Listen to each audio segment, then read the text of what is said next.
경제학자의 서재. 45년 만에 계엄과 탄핵으로 갈 길을 잃은 대한민국의 2025년을 걱정하며 이전의 컨텐츠를 내용을 업그레이드하여 다시 올립니다. 분명 어려움은 있지만 반드시 극복할 수 있다는 희망의 메시지가 되기를 바랍니다.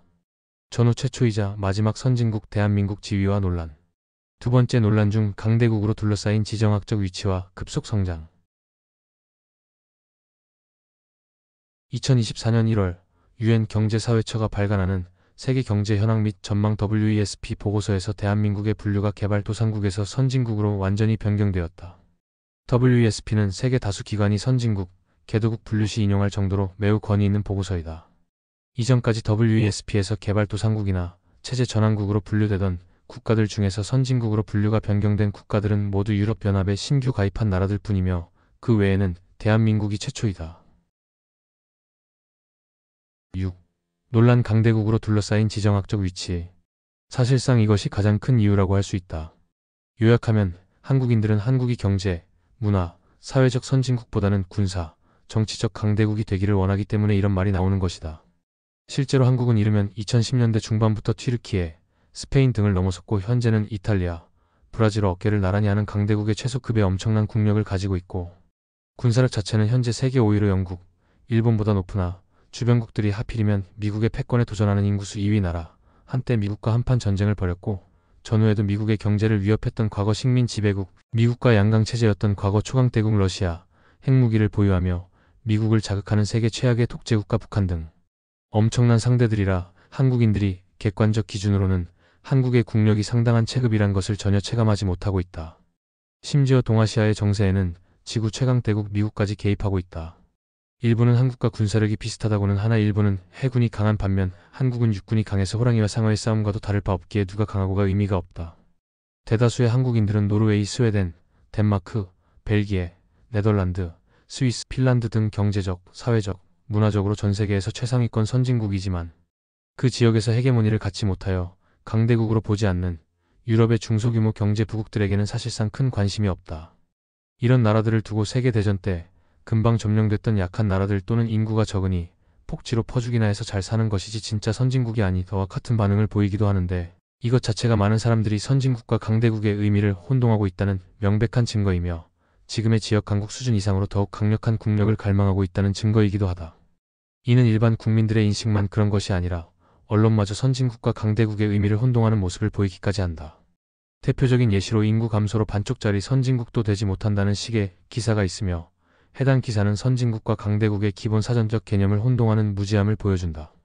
역사를 살펴보았을 때 한반도에서 한민족이 세운 나라들은 원삼국 시대 이후로 고려 말원 간섭기, 조선 중기 임진왜란과 병자호란, 19세기 말부터 20세기 초중반까지 등 몇몇 시기를 제외하면 꾸준히 세계에서 10에서 20위권의 세력을 가졌던 지역 강국이었으며 더 나아가 고구려나 발해처럼 여수전쟁에서 수나라를 상대로 대승을 거두고 만주와 연해주 지역까지 영토를 확장하였으며 주변국에 강력한 영향력을 행사하는 강대국이었던 적도 있었다. 하지만 역사 이래 한반도 근처 주변 지역에는 늘 지역 패권을 거머쥔 강대국이 하나 이상 존재했고 그 때문에 여러 번 온국토가 쑥대밭이 되었으며 가장 최근엔 일본이 쳐들어와 일제강점기로 고유문화가 말살당할 뻔했던 경험과 함께 기껏 간신히 독립했더니 몇 년 지나지 않아 6.25 전쟁으로 인해 원치 않았던 동족상잔을 겪고 적화통일 당할 뻔하며 중국이 쳐들어와 한반도 전체가 초토화된 트라우마를 아직 벗어나지 못했다. 특히 20세기 초중반만 해도 주변 강대국인 일본과 중국이 각각 식민통치, 한국전쟁을 통해 서울의 일장기, 오성홍기를 걸었던 적이 오래전도 아니고 100년도 안 된 현대사에 있던 일이다. 또 한국은 냉전 시기 내내 냉전의 최전선으로서 온갖 대형 사건 사고에 휘말린 데다가 북한의 전쟁 위협에도 시달리기도 했고 북한의 국력을 완벽히 추월한 것이 만천하에 드러난 게 불과 35여 년 전 일이니 기성세대들은 북한에 대한 피해의식에도 완전히 벗어나지 못한 상태다. 대한민국이 현재의 지정학적 위치를 이어가는 이상 아무리 경제력이 높고 군사력이 막강해도 국제 정치상 맞닥뜨려야 하는 나라들은 몇 안 되는 인접국들인데 그에 해당하는 중국, 일본은 모두 군사대국이자 역사적으로도 최근에 심각한 위해를 가했던 나라들이다. 국경을 직접 맞대지는 않았지만 한반도의 출구 뒤인 태평양의 제해권을 장악하고 태평양의 웬만한 나라 해군력을 모두 혼자서 대응할 수 있는 미국이 실질적인 인접국으로 해당한다 치면 현재 지구상의 외교적 헤게모니까지 꽉 쥐고 있는 나라들이 동서남북 사방을 딱 가로막고 있다. 이렇듯 강대국이 몰려있는 지정학적 한계 탓에 어떻게 할 방법이 없다.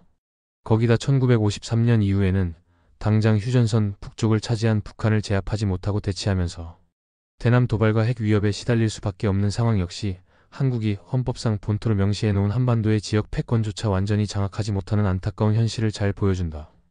6.25 전쟁이 휴전 상태로 끝난 점 역시 대한민국이 소프트 파워나 자유민주주의 및 인권과 보편 복지 등 사회의 선진성보다 힘의 논리를 우선할 수밖에 없는 상황에 일조하고 있다. 또 현재는 사실상 강대국의 최소에 준하는 수준이 되었다고 해도 근현대사 대부분을 강대국에 시달려왔고 국제적으로 강국으로 인식되기 시작한 시기도 현재 주류 국가들 중 가장 늦었다는 배경도 있다. 실제로 정부 수립 이후 지금까지 한국이라는 나라가 굴러온 과정의 근간은 언제든 재발할 수 있는 북한과의 전면전 혹은 한반도에서 터질 미중러일 열강들의 대리전쟁이라는 최악의 상황을 상정해놓고 이 경쟁에서 패배는 곧 죽음 내지는 약한 것은 죄악과 비슷한 극단적인 체제 경쟁과 힘의 논리를 모든 것에 우선하게 세워놓고 나머지 경제, 사회, 문화 등이 이를 따라가는 구도가 되었다. 힘이 약하면 가족, 문화, 땅, 재산을 지키지도 못하고 북한, 중국, 일본, 러시아에게 몽땅 빼앗길 텐데 선진국이기만 하면 무슨 소용이냐는 것이다. 이런 점에서 대한민국이 선진국이 아니라고 생각하는 한국인들은 외세, 특히 미중러일의 눈치를 보지 않고 갑질을 받아칠 만한 국력이 있거나 더 나아가 역으로 남들에게 실컷 갑질하고도 별탈이 없는 강대국까지 되어야 스스로 선진국이라고 만족할 정도로 국력에 대한 이상치가 지나치게 높고 모든 비교의 끝이 군사, 정치, 외교 파워로 귀결된다. 사실 앞서 언급했듯 강대국과 선진국은 엄연히 다르기도 하거니와 또한 이 두 가지 조건을 모두 만족하는 나라 자체가 전 세계에서 매우 드물다. 현재 전 세계에서 상술한 조건들을 모두 만족하는 나라라고는 끼케야 미국뿐이다.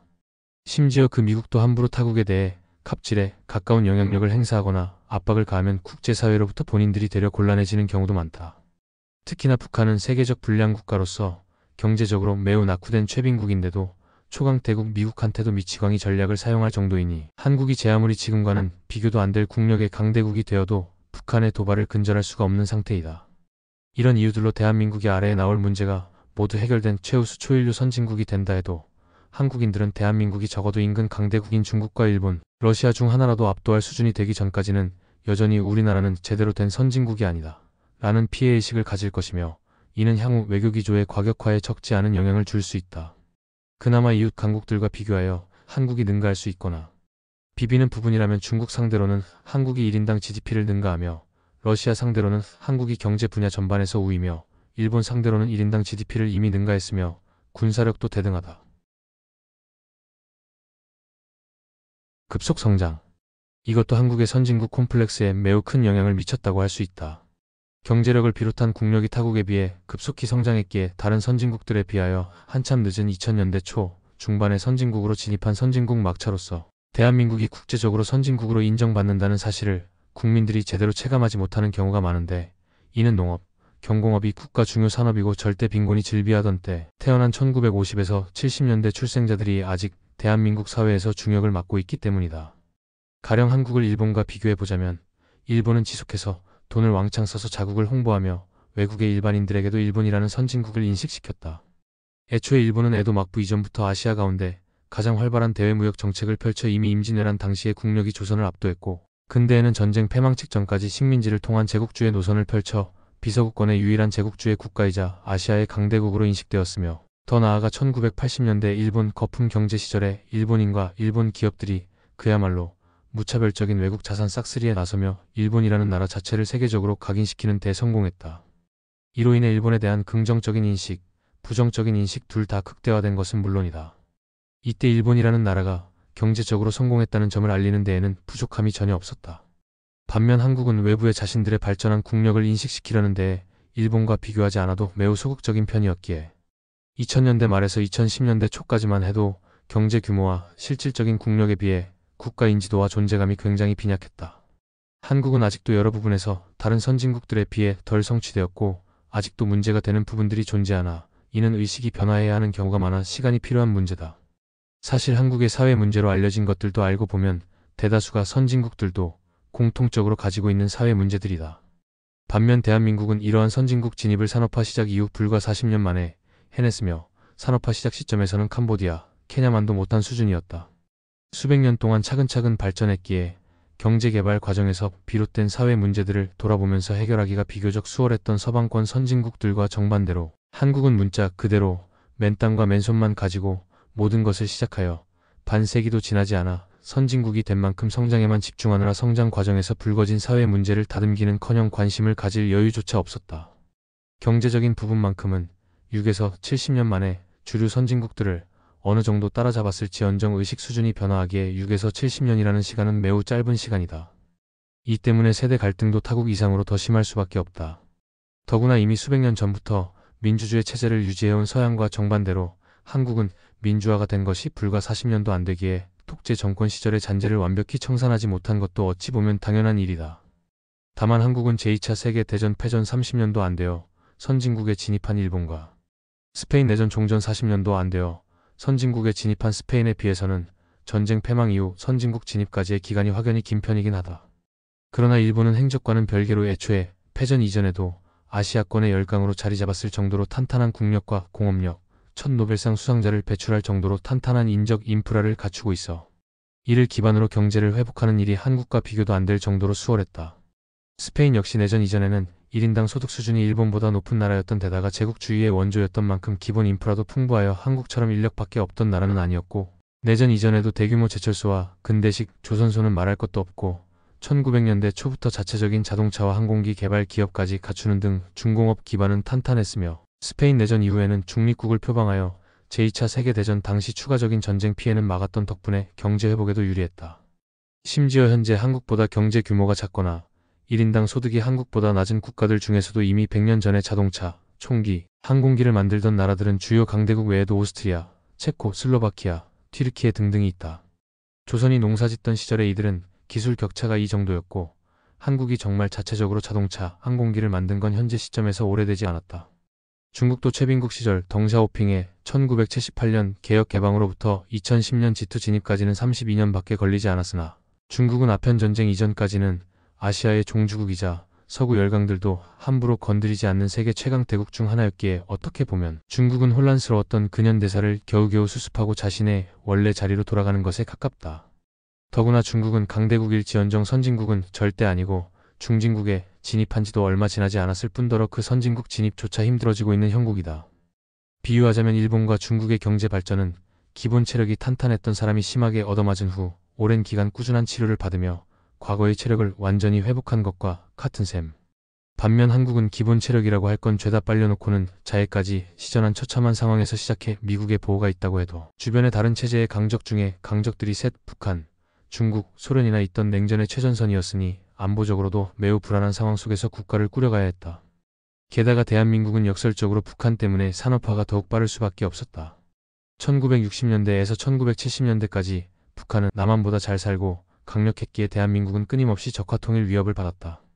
더욱이 1980년대까지도 군사독재 정권이 자신들의 치적을 자랑하고자 산업화를 내세우기도 했으니 어쩔 수 없이 기존, 그리고 여타 선진국과 차원이 다른 산업화가 필요했다. 한국은 착취만 당하고 전쟁으로 잿더미가 되었기에 식민지, 근대화론이 전혀 정당성이 없어서 비판을 받지만, 바꿔서 말하면 오히려 그러한 수모를 겪었기에 한국은 더더욱 강해져야만 한다는 것에 대한 정부와 국민들의 일치하는 목표의식이 생겨날 수 있었고, 이것이 급격하고 강력한 근대화 산업화의 추진력이 되었다. 이상으로 선진국 대한민국의 논란 지정학적 위치와 급속 성장이었습니다.